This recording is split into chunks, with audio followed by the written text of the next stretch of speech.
What's up mga ka-Big Bites? GSW Big 3 nag-practice na, Steve Kerr sobrang bumilib. Pero bago ka sana magpatuloy sa panunood ay huwag mong kalimutang mag-subscribe sa aking YouTube channel. Alam naman nating halos araw-araw ay may bagong lumalabas na trade rumor tungkol kay Giannis Antetokounmpo, mula pa nung matapos ang playoffs ng Milwaukee Bucks. Usap-usapan na tila nawawala na siya ng gana sa kanyang team. At ngayon, ayon sa mga sources, mukhang malinaw na kung saan siya papunta. Ito nga ay sa Golden State Warriors, dahil ito na daw talaga ang magiging bagong tahanan niya para makabuo ng panibagong Big 3 kasama sina Stephen Curry at Jimmy Butler.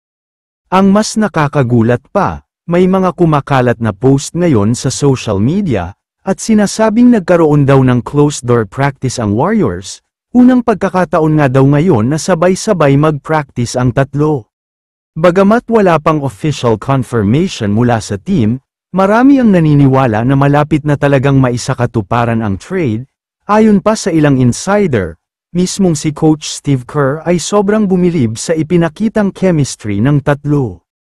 Ayon sa mga analyst, umabot sa 5 hanggang 6 na future first-round picks ang inihain ng GSW sa Bucks, plus mga swap rights at cash consideration, all-in daw talaga ang Warriors para sa panibagong championship run. Mukhang payag naman daw ang Bucks organization dyan, dahil matataas ang mga picks na hawak ng Warriors, may kasama pang swap rights at cash consideration kaya malabong tanggihan ito ng Milwaukee.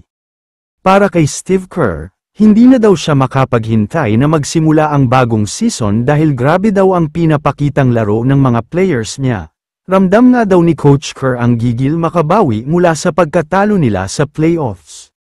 Si Giannis daw ay mabilis na ka-adjust sa sistema, habang si Butler naman ay naging vocal leader na sa ensayo, at syempre si Curry pa rin ang puso ng team. Ang kombinasyong ito ay sinasabing perfect blend at perfect combination talaga.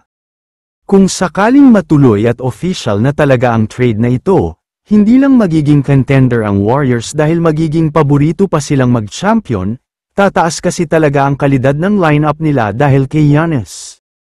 Kaya para sa mga fans ng GSW, mukhang pwede nang umasa ulit sa isa pang championship parade, at para naman sa mga ibang teams, mukhang kailangan na nilang maghanda dahil may panibagong super team na mabubuo sa San Francisco.